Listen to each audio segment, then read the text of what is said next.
way. Crossing over there, showing us complex plays, the end round play.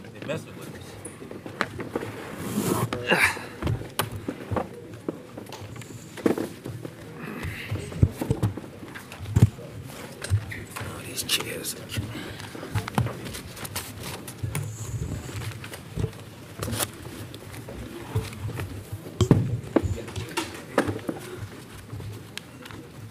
All right, we all set? Everybody's good? All right, good afternoon, everyone. Thanks for being here. In a moment, you're going to hear from Mayor de Blasio, then you hear from our Chief of Crime Control Strategies, Lori Pollack, and we'll go over the August crime figures for you. First, I'd like to acknowledge the very hard work being done by the men and women of the NYPD, particularly over the last couple of weeks. There's the U.S. Open Tennis Tournament in Queens, which ends this coming Sunday, and there was Juve and the West Indian Day Parade in Brooklyn. Beginning in 2017, we reworked our security plan surrounding those Labor Day weekend events, and by working hand in hand with organizers, the changes that were made continue to prove successful in stemming the kind of senseless violence our city saw in the past, while at the same time ensuring that participants can fully enjoy everything associated with that important celebration of Caribbean culture. In addition to safeguarding these massive events, which they are, our officers proactively work to stop violence before it occurs. I'm talking about the 7-3 precinct cops who tried to question a man who was wearing a mask over his face while walking through Brownsville around 2 a.m. on Monday morning. That man, as you already know, pulled out a gun and shot at the uniformed police officers, hitting the patrol car while 2 of them were still sitting in it. He then led the officers on a foot chase, and about half an hour later, he ended up in a backyard of someone's home, and there was a large exchange of gunfire. Let me tell you something. NYPD cops will never allow gun-toting criminals to walk the streets of our city with impunity. Our officers proved that on Monday morning in Brooklyn, and they prove it every day and every night all throughout the 5 boroughs. We're currently seeing a spike in shootings, particularly in parts of Brooklyn and Queens. We know many are drug-related, specifically gang and crew-related. We continue to shift our resources and work to prevent retaliatory shootings. I can tell you from our newest patrol officer to our most seasoned investigators, our brave cops made this decision to take this job because they wanted to make a difference, and they do that each and every day. I'm so proud of the work they do in every neighborhood. Looking ahead, this will continue to be a very busy month. Tomorrow, more than 1 million New York City kids go back to school, and in less than 2 weeks, about 200 heads of state and other dignitaries from around the world will descend on New York for the UN General Assembly. And all the while, the people we serve will still call 911 and 311 asking for our help. And that's what we're here for, to fight crime and to keep people safe.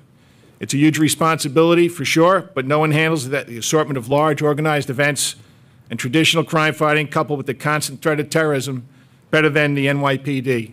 Absolutely no one. Mr. Mayor? Thank you very much, Commissioner. Commissioner, I want to commend you and your leadership team and the men and women of the NYPD for extraordinary success in the month of August.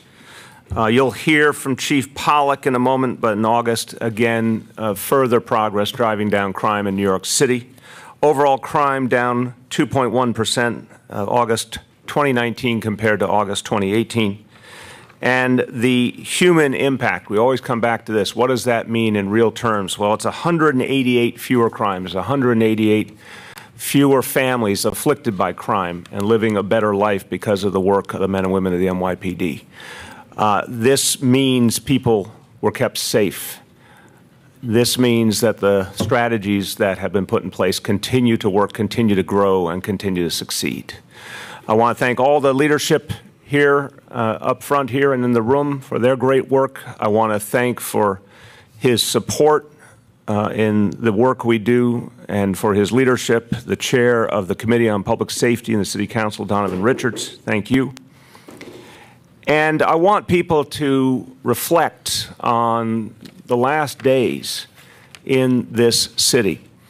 The Commissioner talked about, Juve talked about the Labor Day Parade, the Caribbean Parade, which for not just years, for decades were too often marred by violence. Tremendous work went into changing that. And the last years in particular, the collaboration between NYPD and community leaders and elected officials to figure out a whole new approach to Juve. That vision came to fruition in a way that is extraordinary, that we saw the entire Juve event come off without a single act of violence. That's a sea change from just a few years ago, and again, credit to the new approach, the new strategies, the new thinking of the NYPD. And it's very much associated with the notion of neighborhood policing that Commissioner O'Neill was the architect of. The parade itself, there was one act of violence along the whole route, thank God, not a fatal act. But again, compare that to years past, you see tremendous change. The incident that the Commissioner described in Brooklyn, portraying very clearly the bravery of our officers. We've seen so many situations like this in recent weeks where officers stepped up and continued to deepen their work with the community. The gang situations we face, we take very, very seriously. But we also know that one of the X factors in addressing these challenges has been the closer relationship between NYPD and community members. We saw that recently in Brownsville after a very prominent gang shooting, and there are tremendous fears about retaliation. Great work by the NYPD, by community leaders, by the Cure Violence Movement, the crisis management system. All of that came together in the days after, including where there were major, major community events. And I also want to credit the team from City Hall and the Community Affairs Unit. There was a proactive strategy to get out in the community and guard against retaliation, and it worked. Those stories don't get told often enough. I want to make sure we take stock of those kind of successes as well. So we've heard some rhetoric from a very few people in the last days trying to take us backwards, trying to suggest that the men and women of the NYPD are not the professionals that they are. Let's be clear. This is a group of supreme professionals, hard-working men and women who care deeply about the people they serve and the pride they take in wearing the uniform. And they continue to do their job in an exemplary fashion. We're going to continue this work. We're going to deepen this work. And what we know is this strategy is working, and we want to take it farther and farther. And as we've said here before, we're going to continue to get safer. That's something that is being proven month after month in this city. With that, I want to turn to Chief Pollack. Good morning. Thank you. As the Mayor said, overall crime during the month of August was at a record low, down by 2% over last year. We saw reductions in 4 of our 7 major crime categories and increases in murder, robbery, and auto theft. So when we talk about murders, even though we recorded the 3rd lowest number for any August, we still saw an increase of 2 murders during the month, 31 versus 29. Of those 31 murders, 24 people, or 77%, died as a result of gun violence over last August, when there were 10, or 35%. At a minimum, 35% of our August murder incidents are gang-related, and we expect this percentage to increase as the investigations proceed. We had 3 domestic murders versus 3 last August, and year-to-date murders, we finished down 8, 205 versus 213. I'll talk about shootings. Our citywide shootings saw an increase of 20% in August, 91 versus 76. That's up 15. The August 15 shooting increase over last year is spread across 4 boroughs. Only Staten Island showed a decrease, 3 versus 4. In Queens South, we saw an increase, 14 versus 9. All but one of the 14 shootings in Queens South occurred in the 103, the 105, or the 113 precincts.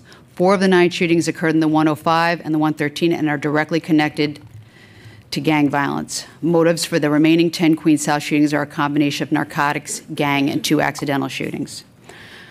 Queens North, 6 versus 2.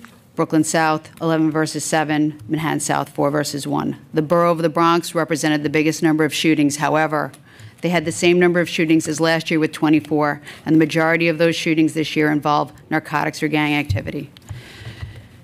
Brooklyn North showed no shooting increase in August with 21 shootings being driven. The 21 shootings were being driven by the 7-3 and the 7-5, which account for over 70% of the borough shootings this August. Manhattan North was even with 8 shootings. Staten Island, like I said, was down 3 versus 4. Year-to-date shootings, we are up 38. And like we did in the 2-3 and the 2-5 early in this year to quell the violence, they were up 19 shootings this year in Manhattan North. We are refocusing our efforts, and you'll hear from Chief Harrison later, in the 4-2 and 4-6, where we see pockets of violence. In Queens South, like I mentioned before, the 103, the 113, the 105, and Brooklyn North in the 7-3 and 7-5. It is our mission to keep all New Yorkers safe, and we do this through a combination of tactical crime analysis, deploying in real time to prevent further violence and remove guns from criminals. This month alone, citywide, New York City police officers have made 355 gun arrests, which is 20% more than last August. That is 60 more guns this August that New York City police officers have removed from the streets of this city to ensure the safety of all New Yorkers. Our precision gun strategy also includes domestic violence gun investigation referrals to our field intelligence officers. Those gun investigations typically start with an officer responding to a 911 call, which can then result in information passed on to the domestic violence officers who work with our field intelligence officers to remove guns from households where there have been reports of domestic violence. Our field intelligence officers have removed 111 guns from households where there are reports of domestic violence this year. Domestic shootings are down 33% this year, 14 versus 21, with only one domestic shooting fatality versus the 15 that we had last year. This month, we've added a line to our CompStat sheet, which includes the UCR rape number. The rape number we have been speaking about in this forum is down 7.7%, 155 versus 168, and you have the rape breakdown in the printed crime brief. The UCR rape number is also down 227 versus 230. Excuse me, yes. Robbery is up 70 crimes, or 6.1%. Felony assault down almost 2%. Burglary is down 90 crimes, or 8.2%, for an all-time low August. Grand larceny is down 4.2%, or 167 reports. And we did finish with grand larceny auto up 6.8% for the month of August. Thank you.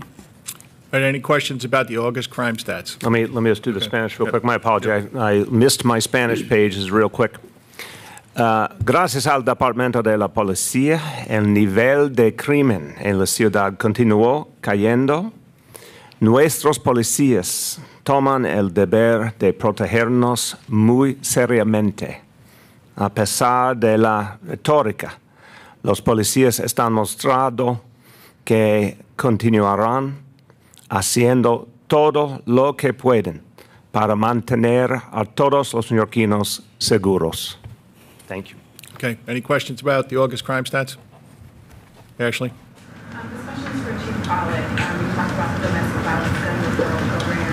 I'm wondering if you could repeat the number of guns you said were removed, I think this month or this year. Can you talk about how this program affects the domestic violence incidents, at least in your view? I'm sorry, I didn't catch the tail end of the question. In your view. I think that we have to be very careful about how we handle these cases. We might get an inkling. We might have a domestic violence survivor who wants to talk but is not in a position to talk. So we take our time with these.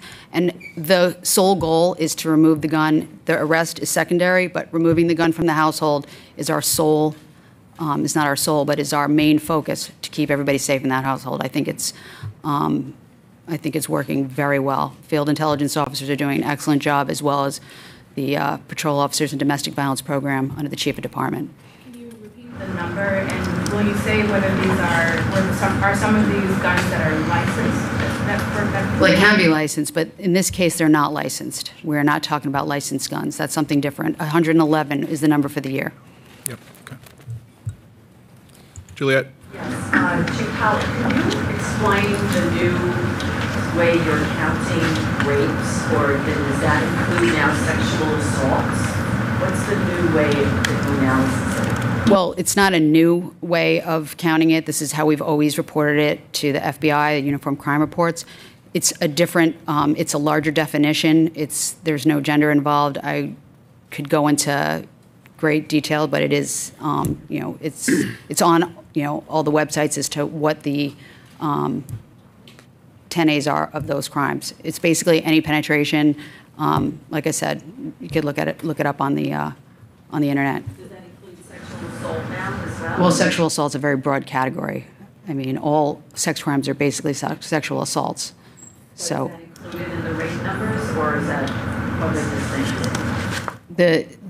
Yeah, go ahead. I think Chief Shea is going to explain better. I'll just jump in from the special victims piece of this. I think it's important to recognize that, historically in New York City, we followed the New York State penal law, and that was the rape category that was everyone's familiar with that's listed on the CompStat sheet. There are a number of advocates and victims advocates that have been pushing, rightfully so, for a broader category that alludes to some of the things that Laurie mentioned. So in the spirit of transparency, we are including the broader definition of rape, the UCR definition. Ultimately, when we investigate cases and take them to court to prosecute, we will have to match it up essentially with the New York State penal law. But this has really done something in the spirit of transparency, working with the advocates. One thing I did want to get out, whatever the crime is classified as, it was always investigated. It was always investigated whether it was penetration with an object, where it was, who was involved. And we would follow the New York State penal law. This, in the spirit of transparency, we're just trying to follow the national standards as well, if that makes sense. Yep, Andrew. About the rise in shootings in 4 out of 5 boroughs.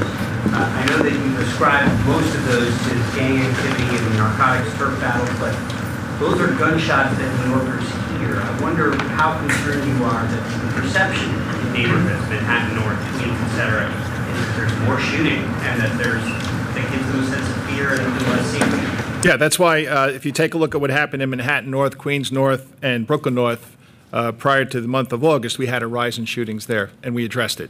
And now Brooklyn North was even, Queens North and Manhattan North are continued to improve. And now we've identified the 4-2 and the 4-6, which is in the Bronx, the 7-3 and the 7-5, which is Brownsville and East New York, and then the 103, 105, 113 out in Southeast Queens, where there's been an increase in shootings. So we're looking at 3 things. We're looking at, of course, community involvement. It's always an important aspect. We're looking at uniform coverage, and we're looking at investigative avenues that we're pursuing, particularly gang and crew cases. Terry, I don't know if you want to add to that. Again, as we look at the different areas of the city, this is something you got to take in perspective also. Whenever there's violence, whenever there's a shooting, we're going to move resources there. We're going to move our investigative resources there. There is an increase, and it's a serious increase. 36, I believe it is, at this point of the year. But take it in perspective, if you go back just 3 years ago, we're down 136 from where we were just 3 years ago. But any increase that we do, we move our resources quickly to address it and make the arrest as soon as possible. And as you can see, the men and women are out there making gun arrests, up 20% in the month of August. And as you saw over the weekend with the shootings in the 103 and the 7-3, our cops are running out there, running into that danger to get these serious people off the street. Mark. Anti-Semitic crimes seem to be up 63%. Is there anything you can say about why that jump is so high? And can you characterize what most of those crimes seem? Yeah, Chief Shea will give you a breakdown of the incidents along with the arrest, with the increase in arrests we have. Dermot? So we are seeing a significant increase in the arrests regarding hate crimes and anti-Semitic in particular. 25% increase. That's a raw number of 135 versus 108 on the arrests being made. When you look at the hate crimes overall in New York City, as of this week, we are up plus 85. The raw number is 290 versus 205 for a 41% increase. The overall trends of what we're seeing is really mirrored by what we've seen since the beginning of the year. The vast majority, well over 50% of our overall are anti-Semitic in nature. When you look at the precincts where we're seeing the most, spread throughout the city, the Upper East Side and the 19th precinct is #1, followed by the 9-4 in Brooklyn North, the 6-1 in Brooklyn South, and then the 1st Precinct, Midtown South, and the 7-1 back to Brooklyn all have recorded 9 on the anti-Semitic in nature. Again, what's causing it? It's probably a little bit of everything. It's certainly something that we take serious. We have very seasoned investigators assigned to our hate crimes task force. We work well with a variety of partners on the outreach side as well as the investigative side. Is this the kind of situation where the same person is doing multiple crimes? We have seen that for sure. A number of cases that I've highlighted, we've seen some mental illness. We've seen some people that are just, that hate. You know, so we've seen a little bit of everything. I've certainly highlighted in some of the prior press conferences and tweets. We had an incident in Brooklyn just about 3 weeks ago where a bunch of kids in this particular incident went out and struck a number of individuals walking to services in the morning. So we've seen a little bit of running the gamut in terms of, you know, who is perpetrating these crimes. But again, very significant increase in the arrests. Chief Harrison, you want to just talk about what we're doing on a patrol level to reinsure the residents of these 4 or 5 precincts? Yeah, so good morning, everybody. Good afternoon, everybody. So a couple of concepts that we put together that we've been doing since we saw a little bit of a spike here. We have our steady sectors that have ownership of some of these religious institutions within their sector. Make sure that they spend some of the off-radio time by some of these religious institutions. We have the NCOs working with the leaders of these synagogues, churches, to make sure that there's constant dialogue, make sure there's some crime prevention conversations going on, as well as we're using auxiliary officers to be very, very instrumental in some omnipresence in front of some of these institutions as well. So we take a look at all the concerns throughout the city, and we make sure we address it accordingly. Thanks, Rodney. Any other questions about crime stats? Yeah. Shootings are up a little bit. Can you speak about how many innocent bystanders might be affected? Hey, Dermot, do we have a number of innocent people shot so far? No, I'm going to have to get back to you on that, okay? Yep, right here. The hard numbers of the increase in gun arrests, it's up 20%. Do you have the hard numbers on what those are? Yeah, Chief Monahan has that. 355 arrests this August compared to 295 last August. Indicating that there are more guns in the community, or what's the significance of this? It's probably a little bit of both. It's more police work out there, and then obviously maybe some more people carrying guns also. But that's what the cops are out there doing. They continue to do this. We continue to address gun violence, and it's important that it's not only the NYPD that's doing this. We have to make sure that we're working with each and every community too. Yep, Tony. Also, your last response, Commissioner, you have an increase in gun arrests. We also have an increase in homicides with guns, also increases in shootings in parts of the city. Is there a reservoir of guns you're not able to get at with these gangs? No, and this is what we do, Tony, and you know that. With these gang and crew investigations, we look at certain gangs and crews, and sometimes we take it locally. We'll take it to the local DA's office, and sometimes we use our federal partners too, whether the FBI, the ATF, the Southern or the Eastern District. I mean, this goes at the very root of gun violence in New York City. We have to make sure that we do our best to make sure when we do take a gun off the street that there are serious consequences for that. Yep. Hate crimes. Do we have any sense for how many of those are actual assaults on people and how many are graffiti? Yeah, we can give you those numbers. Dermot, you have that?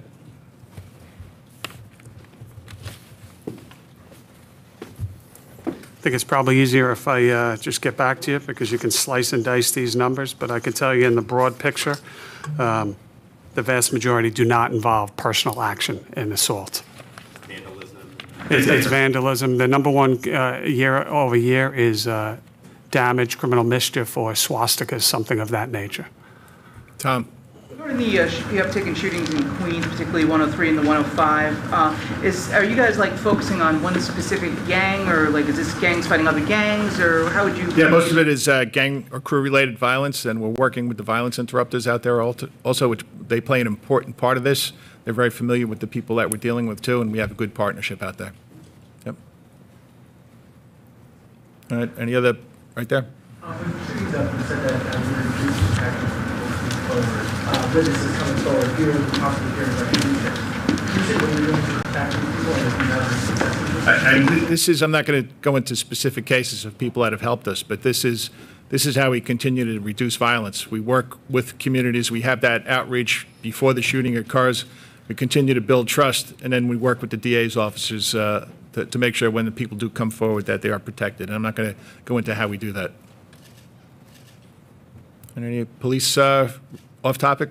Commissioner, can you talk about, have you spoken with the new hate crimes that may have How do you expect to work with that office? I've been kind of busy the last couple of days, so I have not, but I will be speaking with her. I know Chief Donahue from OMAP has a phone call set up with her this week.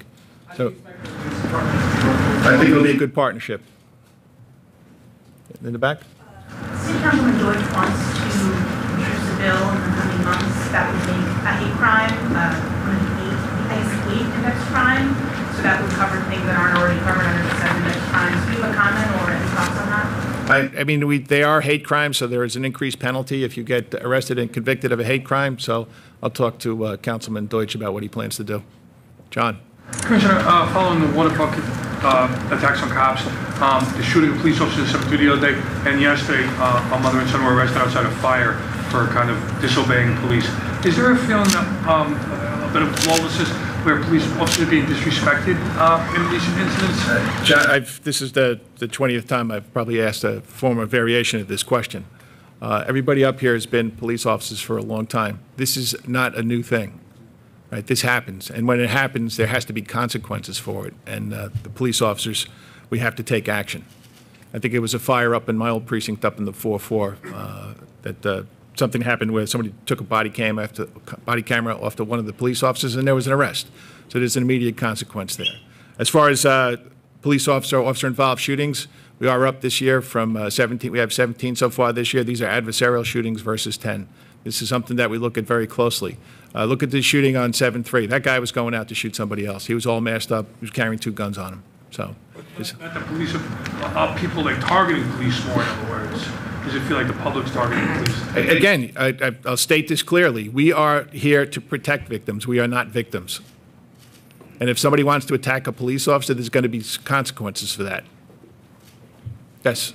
Commissioner, the no confidence vote last week by the PBA. It's the first time in 20 years that they did something like this, and it's the first time since Pavlich became president. Did it surprise you that he would have taken that sort of stand, given the fact that your decision involved a cop who had violated an NYPD ban on chokeholds, and that somebody had died partly as a result of it? Yeah, so this is something Pat feels he needs to do for his membership. And I'll say it again, I disagree with him very strongly, and I have all the confidence in the world in the men and women of the New York City Police Department that they will continue to drive down crime and keep the people of the city safe. Marcia? This is the first time that you and the mayor have been together since you decided to fire Officer Pantaleo. Mr. Mayor, I'm wondering why, if you can tell us why you thought that Officer Pantaleo needed to be fired as opposed to leaving the department with some of his retirement benefits. Yeah, Marcia, I was very clear throughout the whole process. I had faith that the NYPD trial process would be fair and impartial. We saw that play out, and the commissioner made the ultimate decision, as is the requirement of state law. So I spoke throughout this process about the need for a justice system that actually functioned, where there was a public trial and a fair and impartial process. That's what we got here. So you didn't weigh in? No, that's the whole point, is I wanted to see this process play out appropriately, and it did. Yep. On the, a couple things on the Brownsville masked shooter, am I right that that hasn't, that perp has not been identified? No, we continue to work on that case. We are making progress. Yep. And on the suicide, the retired sergeant, I believe he was on Staten Island, can you just talk about that? Does that seem to fit a pattern that we've seen with other suicides? Anything additional? That's it. He retired in 2012, and with any suicide active or retired, we'll take a look at that and see what the circumstances were. I don't have an answer for you right now. Commissioner? Yep. Regarding police officer suicides, is there any relationship to suicides and officers who are under investigation themselves for criminal activities? So far this year, we've looked at each and every one of them. I don't see a connection there. Yep. Yes. The fact that most of these hate crimes are reported by Jews, is it possible that there's a lot of unreported hate crimes in other groups who may feel more vulnerable, whether it's sexual orientation or immigrant status or a different ethnicity?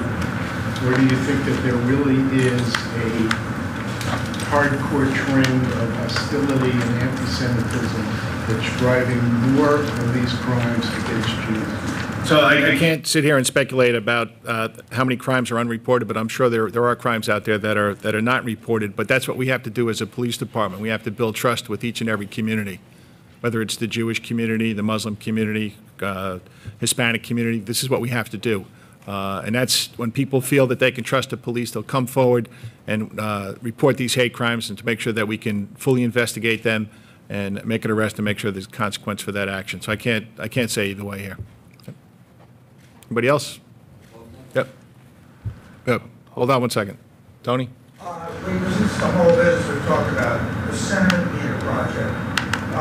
You've been studying this, you've been slicing this. Is there any kind of resolution or assessment on your part whether this thing really works to any degree so you can utilize it? Yeah, I think it does. I know it works. I've seen the science behind it. I'm not a mathematician or a research specialist, but the people that have created it are. I do have confidence. We're still trying to nail down on how the local precinct, PSA, or transit district commander can utilize that information to help improve and build trust throughout the city. So, Tony, you're going to have to keep asking that question, all right? For the moment, the local community is not using it. They're getting the information, but we just have to make sure that they understand how that information comes about and how they can use it to make the residents of their precinct, PSA district, even safer. Yep. Commissioner, you mentioned before about one of the purposes of the NYPD and your office is to keep people safe. And on a lighter note, I don't know if you're aware that there are about 100 bricks, red bricks, leading to this building that are loose. And the police officer downstairs reported to me that there have been a number of accidents where people have fallen and tripped, I being one of them today. Is there anything being planned to repair the bricks out front? So now that you told the police commissioner, there will be a definite plan to fix those bricks. Has not been brought to my attention yet, but thank you. One more thing for me to think about. Thank you. Yep. Just to follow up, Mr. Mayor, on this question, relative to the Pantaleo case, you declined giving your opinion because you didn't want to influence or interfere with the process in any way. I'm just curious, now that the commissioner has taken action, why are you still declining to provide your opinion now that you're no longer in? Again, I've said I think it was a fair and impartial process, and that's what is the definition of justice, and justice was served. That's all I have to say. Right, but to the question of whether you agree with the commissioner's action, Again, I feel very comfortable with what I've said. Right, but why are you declining to answer that? I feel very comfortable with what I've said. Yep. To clarify on that point, though, was there an offer made to have Officer Pantaleo resign and keep some of his pension benefits? But there was we discussed possible outcomes, but no official offer was made. Yep, front row. So decrease in summonses and arrests fairly significant following Officer crime. What happened since then? Yeah, so there's a couple things that we're monitoring here. We're looking at sick time, we're looking at response time, we're looking at radio backlogs. We are looking at enforcement activity, felony enforcement activity. If you look at, you're going to have to follow me here for a second. We looked at the average daily felony arrest activity for year to date, and it's down about 11% post August 19th. Misdemeanor arrests are down about 17%. Moving violations are down about 32%. So there is accountability here, and there is leadership issues here. We have to make sure that the precinct, PSA, and transit district commanders are paying attention to this, and they are paying attention to this every day. It's not something that we're looking at every week or every 2 weeks. Police officers have a responsibility to keep people safe. They need to do their jobs, and that's why we have the leadership in place that's out there in the field right now. And the borough commanders are playing a big part in this, too. So we're looking at it each and every day. So if arrests continue to go down, what action do you take to make sure? So I'm not going to get into that. There are certain things that we can do, but keep in mind, through all this, in the month of August, crime is down.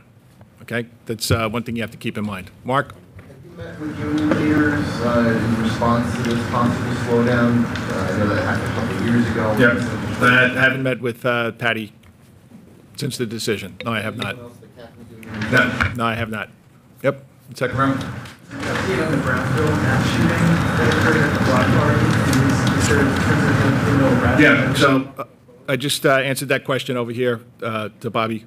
We are still working on that case. I don't want to go into too much detail, but there's a tremendous amount of work being done on that case.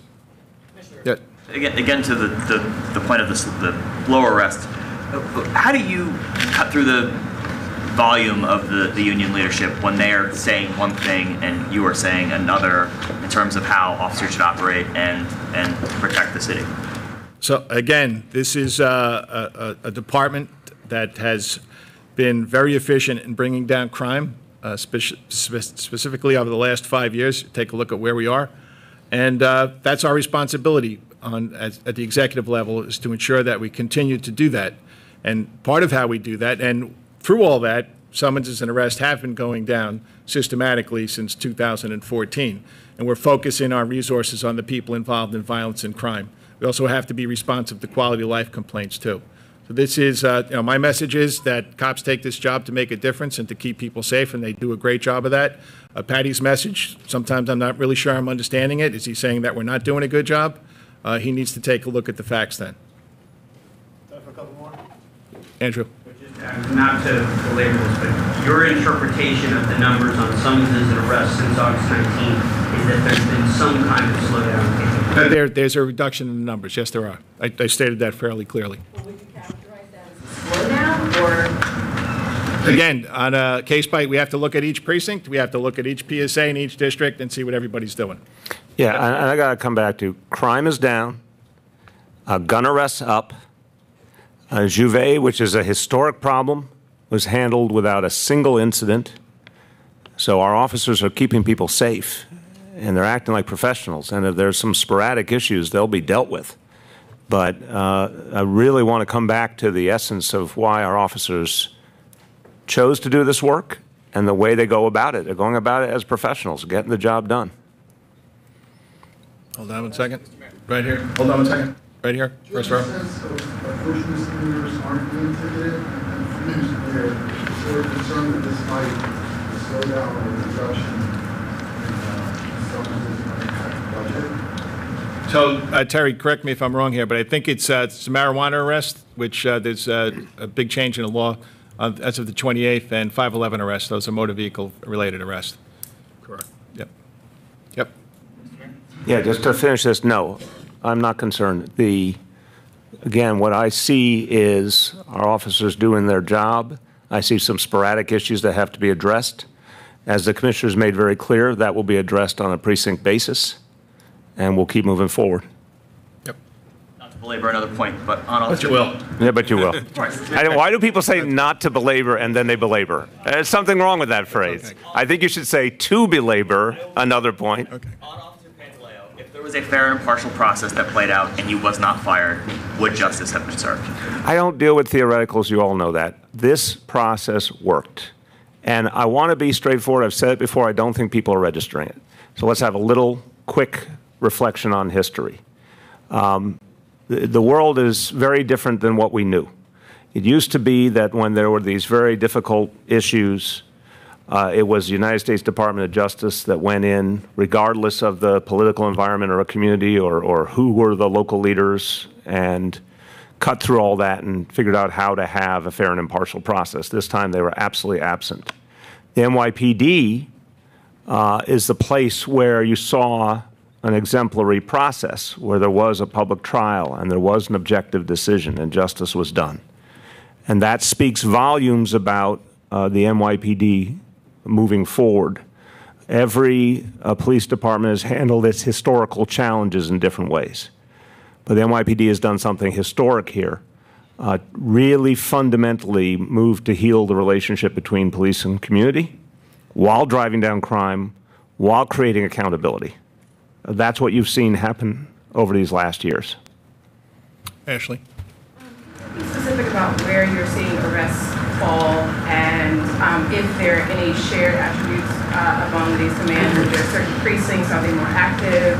Is it a variety of precincts? What are we talking about? I took a look at the precincts last night, and it varies precinct by precinct. Can I recite it precinct by precinct now? No, I can't do that. But any precincts that are, we're taking a look at the activity. If it's a big drop, it'll be addressed through the borough command, through the chief of patrol, through the borough commander and the precinct commander to make sure we address it. Are these the more active precincts? Are these the ones where you visited earlier this year? No, I'd have to take another look at it.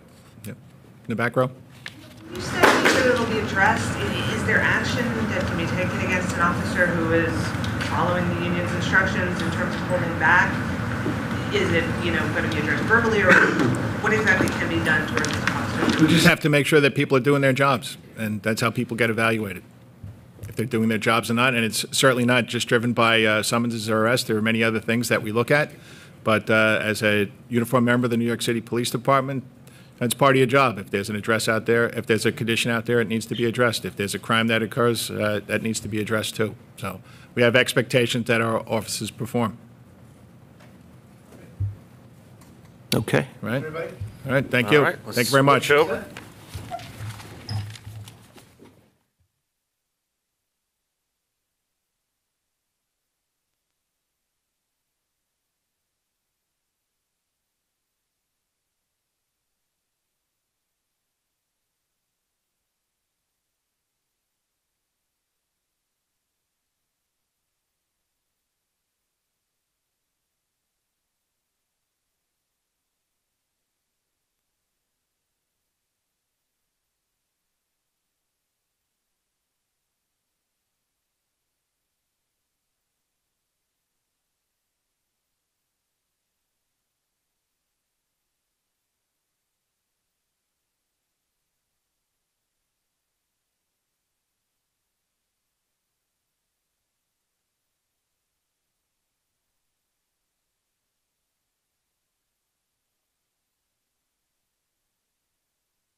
Okay, let's get that door shut and we'll be good to go.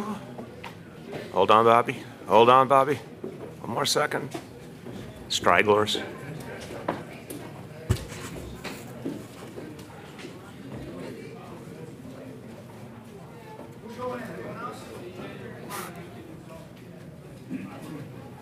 All right, go ahead, Bobby. I wanted to ask you about a story that we had on New York One about NYCHA elevator breakdowns. I don't know if you saw this, but there was a disabled resident who'd been essentially trapped in her apartment for months because the elevator hadn't been repaired. Just wondering your response. Do you feel like NYCHA is failing these residents? Well, first of all, it's unacceptable if someone has a disability and the elevator is not going to function. They have to be moved to another apartment. We can't let that happen to anyone. So right there, that's a failing that has to be addressed.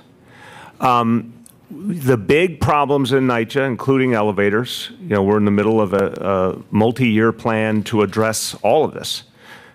Decades in the making, let's be blunt about that. The problems developed over many, many years, but we have a very aggressive plan to address it. But in the meantime, we have to be sensitive to anybody with disabilities, and we have to make moves to help them. And I do believe what we're seeing with each passing year is the ability of NYCHA to respond is speeding up. We saw that with heat. We're starting to see that with elevators. We need to see more. It seems like the numbers, though, don't show any decrease. And under the settlement agreement, I think the number is 75% reduction in 3 years. It doesn't seem like things are improving. Well, I don't have all the numbers in front of me, but I've been over them pretty consistently. I do think there's been improvement in pretty much all the categories. There's more to do.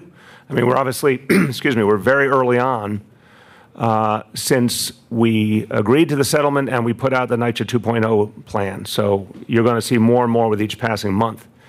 But again, we know things can change and can change quickly. We know it because we saw that with heat. We know it because we've seen that with the new roofs, most notably Queensbridge houses, where all the roofs were redone. You're going to see more of that with each passing month.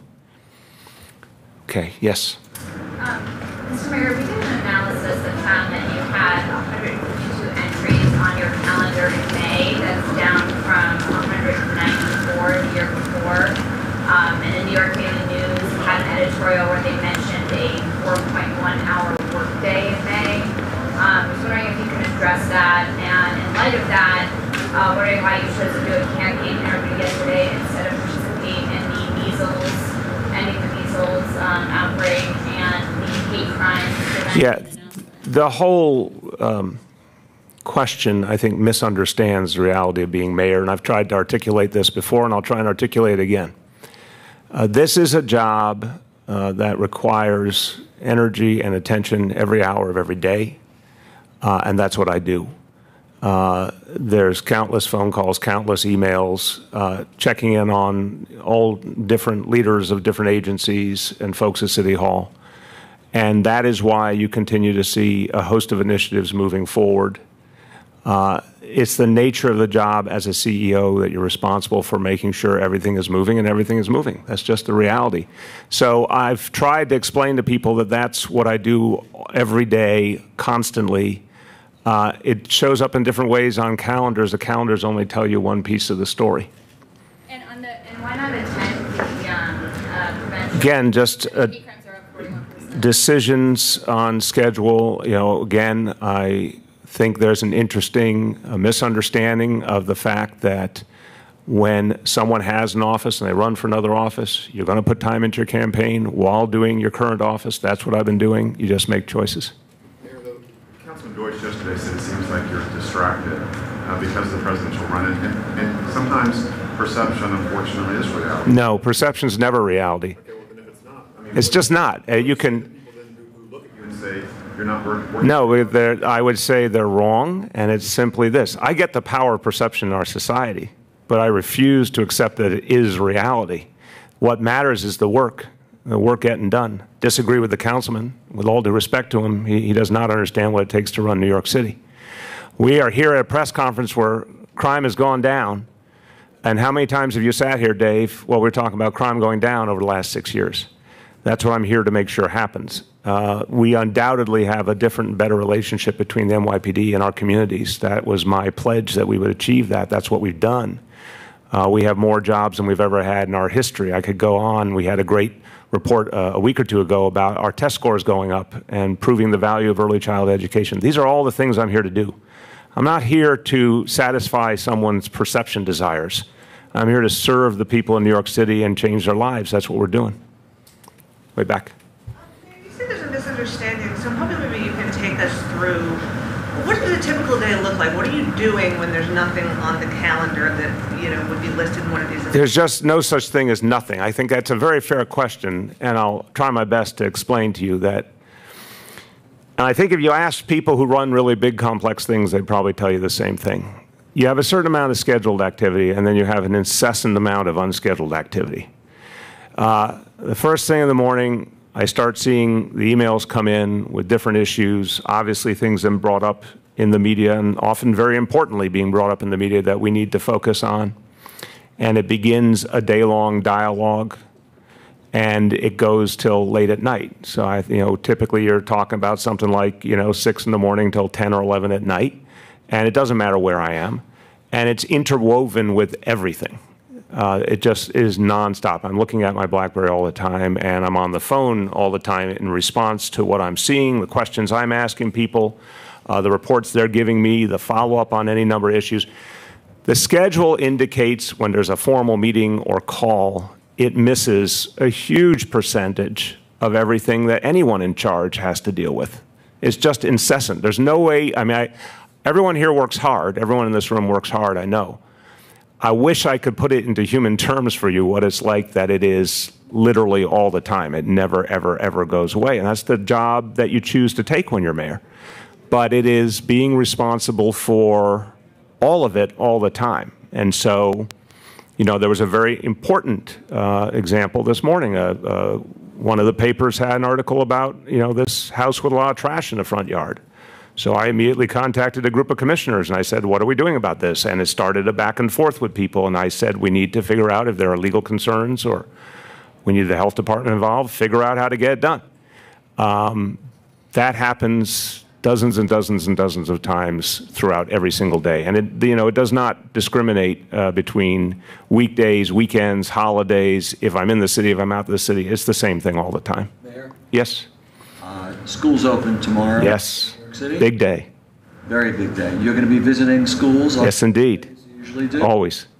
You have two very bright children of your own as a parent. Thank you. And there's a big controversy. I concur. As does the First Lady. That being said, there's a big controversy in New York right now about the future of gifted and talented gang reps.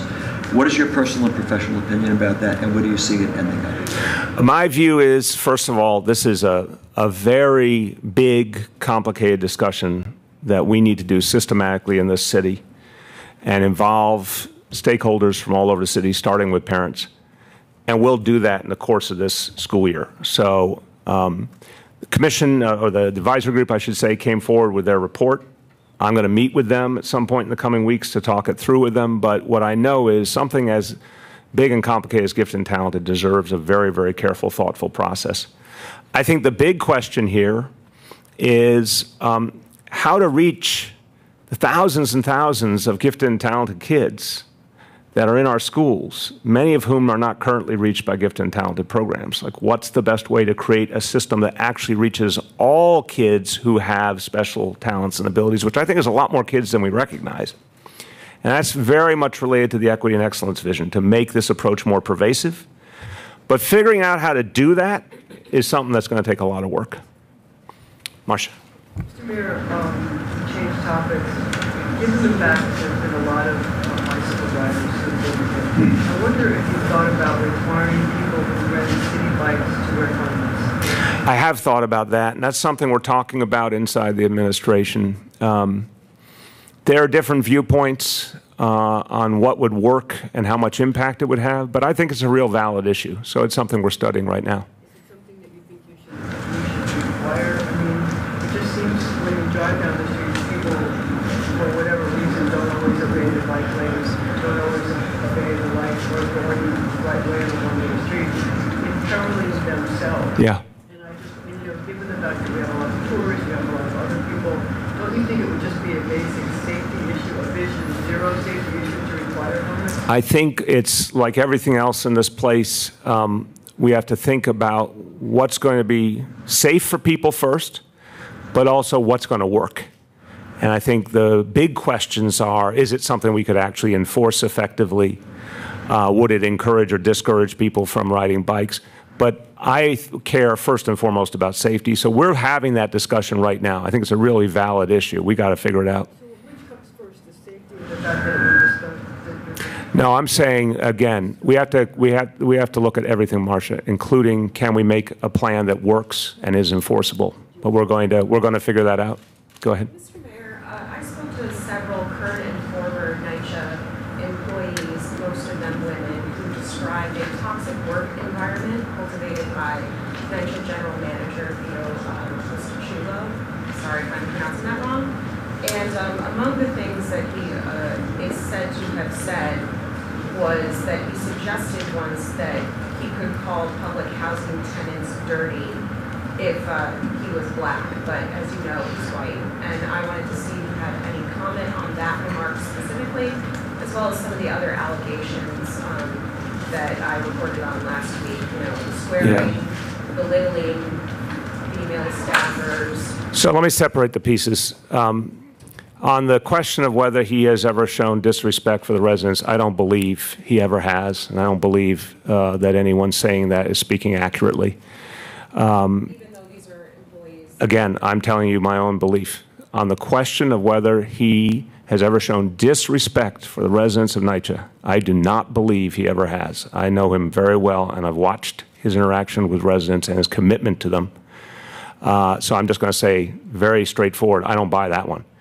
On the question of anyone coming forward with a concern about the work environment and how they're being treated, particularly based on who they are. We take that very seriously. There's obviously a real examination of that going on right now, led by the law department. But I will say, as that continues, and that will be done quickly, and we'll respond to the outcome of that, I also affirm that very, very important work is being done right now to fix NYCHA. It's very tough work, and I want to acknowledge how hard Vito has worked to try and change that place, and I think with some real success.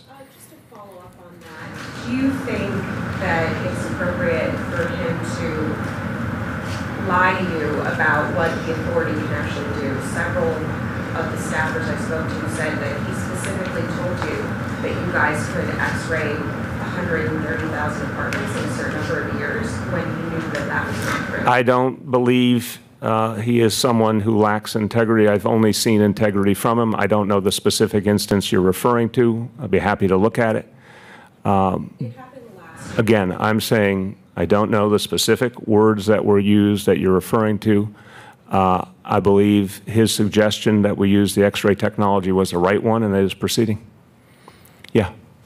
On gifted and talented programs, just the diversity discussion aside, why is it sound educational policy to have gifted and talented programs in elementary school, especially in the early childhood grades of K to 2?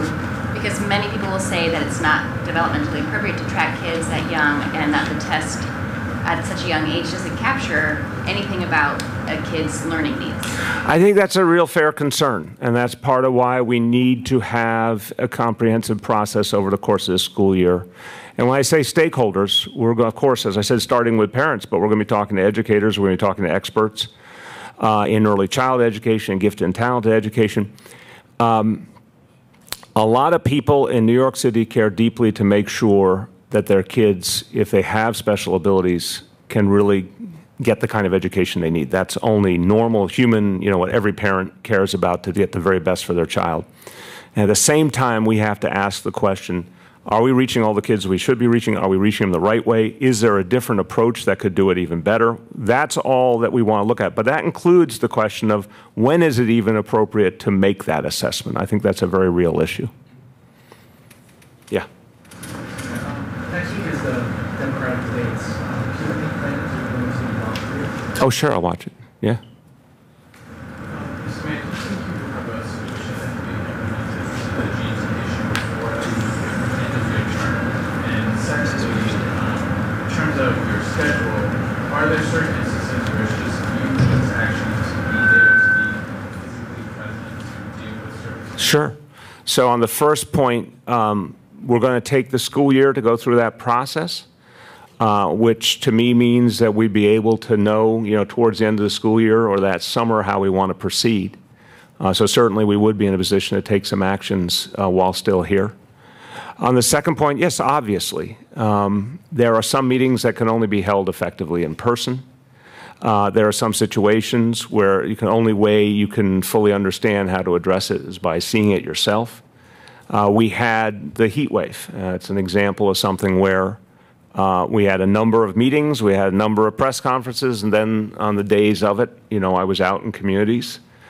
But there's all sorts of other things, to square the question, there's all sorts of other things that, again, every leader in 2019 deals with things by conference call or whatever else it is, if it's not the kind of thing that you have to do in person.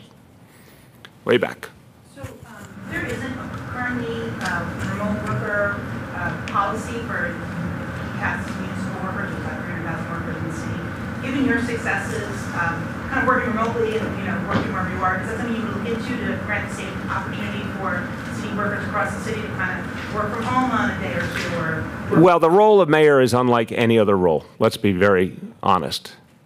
This is 24/7 and responsibility for all agencies simultaneously. And I wish I, again, could put into words better for you all. I'll try over the months ahead. But when you're responsible for all of it, it's just different than anybody else's experience.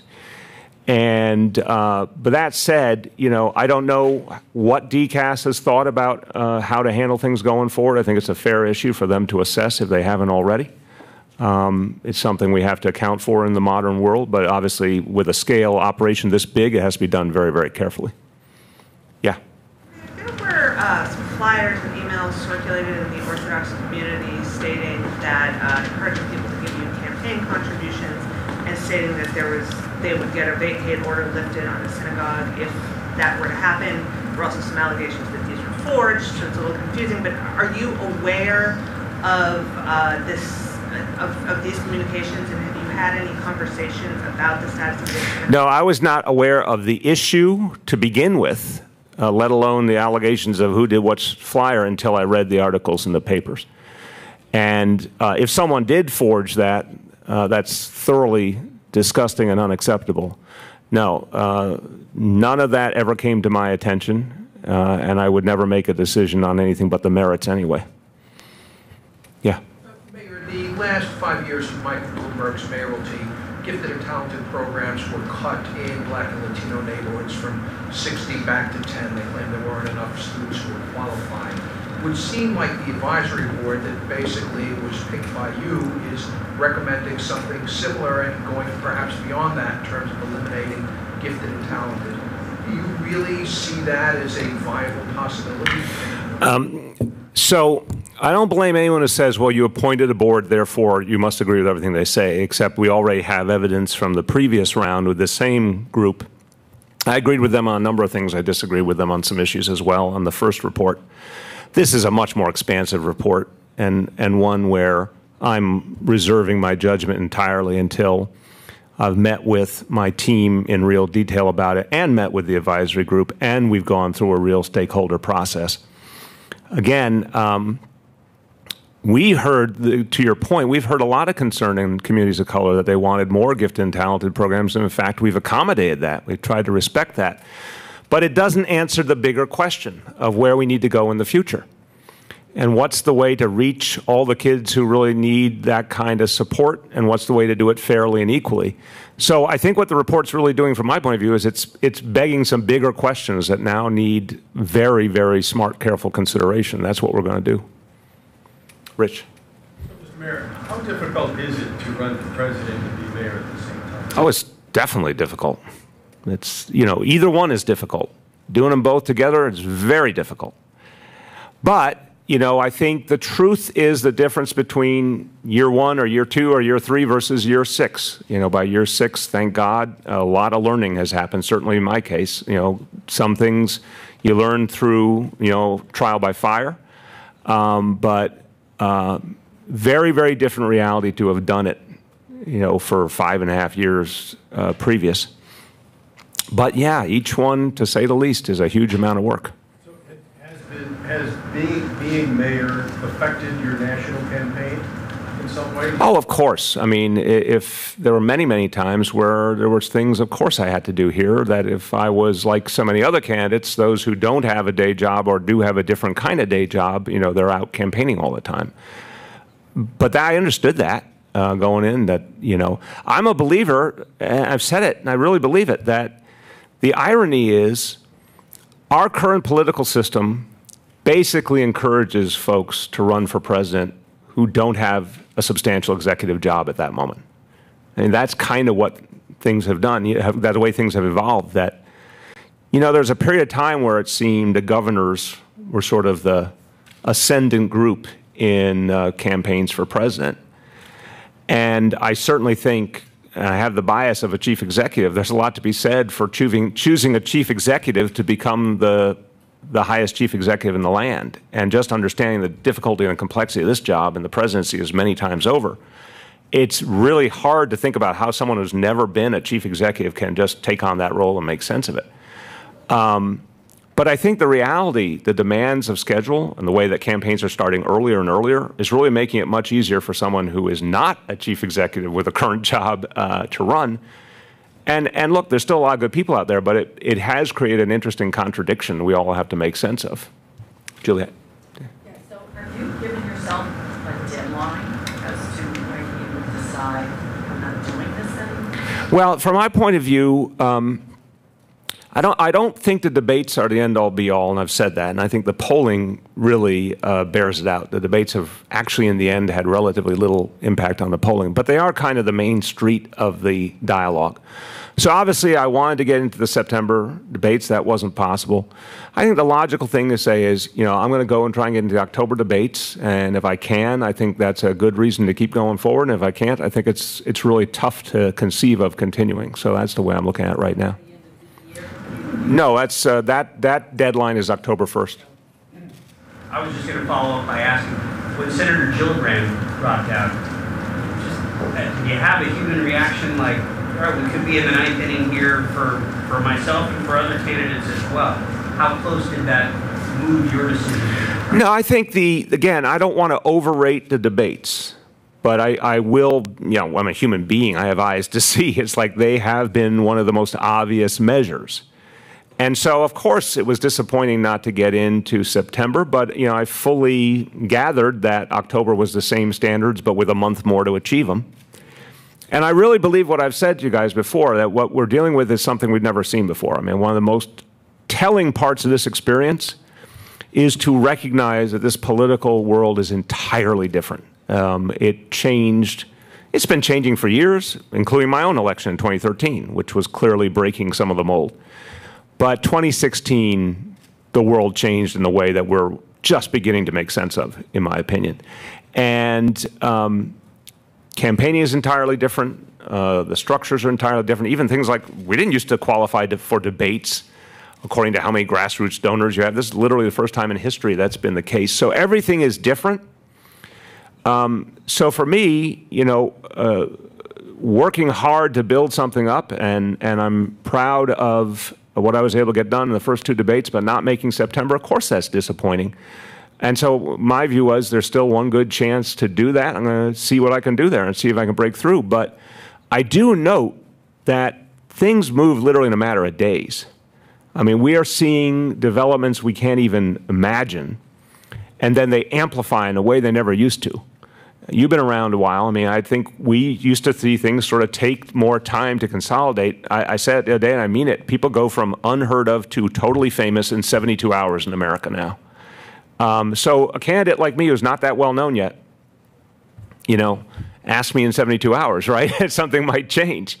And so that's what I want to keep playing out. I feel really good that I had a number of important media opportunities that I thought went very well, and I think there's more to come. Dave? Yeah. In a week, it will be 19 years for 9/11. Yeah. What plans will New York City have to memorialize it and have us all remember? Every year, this city, with its whole heart, remembers that day and remembers the people we lost. And it's something that people should recognize is a mark of who New Yorkers are, that we don't forget. And we honor the people we lost. We still stand by their families and support them. And we have a never again mentality that we're never going to let terrorists be able to attack us again. And you've seen, even in recent days, the work of the NYPD, the work of the Joint Terrorism Task Force, making sure we're safe. We learned a very painful lesson, but you know, we have never forgotten that that work has to happen every single day and will for a long time. Will there be official events? Oh, of course, the memorial on that morning, and there'll be others as well in other parts of the city as well. Marcia? Mr. Mayor, I wonder if you think you're giving fair value to the people who pay your salary for the workers who elected you, and if you might quell some of the criticism if you were to say that your salary would be prorated based on how many days you spend. No, Marcia, I'm sorry. The work that I have responsibility for continues nonstop. We're getting things done for people. It's more than ironic that you asked that question at a press conference where once again crime has gone down. My job is to keep people safe. My job is to keep improving our schools. My job is to keep building our economy. That's happening every single day. Blasio? Yep, you too. Oh, wait, I'll give you Juliet and Jeff. Go ahead. Just a ballpark, how much time do you think you spend on the presidential campaign? What percentage of your time? I can't give you percentages. It's a lot of time on everything. It's just nonstop work. Dr. Blasio announced she was stepping down a couple months ago. What's the status of that search, and are there any factors that are kind of delaying that? No, it's a nationwide search, as it would be for any of the big jobs. Typically, these things take at least several months. When we brought her on board, it was after a period of several months, and I kept saying to people, keep looking for that ideal candidate, and I'm really glad we did. She did an outstanding job, so when we find the person, we'll get them. Bicycle issue. Yes. Considering safety, have you given thought to requiring licenses and registration for bicyclists, given that they share the road with other motor vehicles that have the same? I have not, but I think it's also a valid discussion. Look, I think the reality is that we are a more crowded city than we've ever been. And we're still all making sense of this together. We've got more people, literally more people than we've ever had, more jobs than we've ever had, more tourists than we ever had, and a huge amount of construction to go with that. So we're all sharing, you know, there's more and more people sharing, in effect, less and less space. And we have to think about all the things we need to do in response to that. Now, I'm someone who believes that more and more people riding bikes has been a good thing for this city in terms of reducing the number of cars on the road, taking pressure off of other forms of mass transit. It's better for the environment. It's good for people's health. A lot of people want to do it. But we have to make sense of the safety realities, and that's what Vision Zero is all about. And that includes, first and foremost, it's about enforcement on the motor vehicles where we still have the central problem. We are going to keep expanding enforcement on bicycles as well, because we still have a lot of bike riders who have to remember they have to follow the rules. But in terms of other things we should do, we don't have a final plan for that now, but I think all of these proposals are fair and we should look at them. Last call. You said many times you think things can change very quickly, but just at this point, given the polls and not making the debates, do you still think you can win the Democratic nomination, or are you just running to address some of the issues that are important? First of all, I always say I don't run for anything if I don't think there's a chance of winning, and I think because we're in the most unpredictable environment we've ever been in, anything's possible. I think if you were playing by the rules of, you know, a couple of cycles ago, I think a lot of us might not even have run to begin with. But in this environment, things are changing constantly.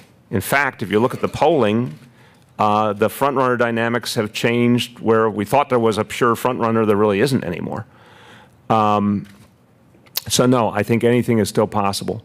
I also have some important issues I want to address, and I'm going to keep doing that.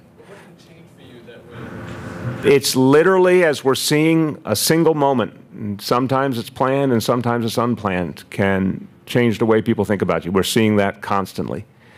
And my job is to keep getting my message out. Again, I'm very pleased with a number of opportunities I've had the last few weeks, major venues, to get my message out. I'm going to keep doing more of that. And seeing if there's a way to get into that next debate. That's as simple as that. Thanks, everyone.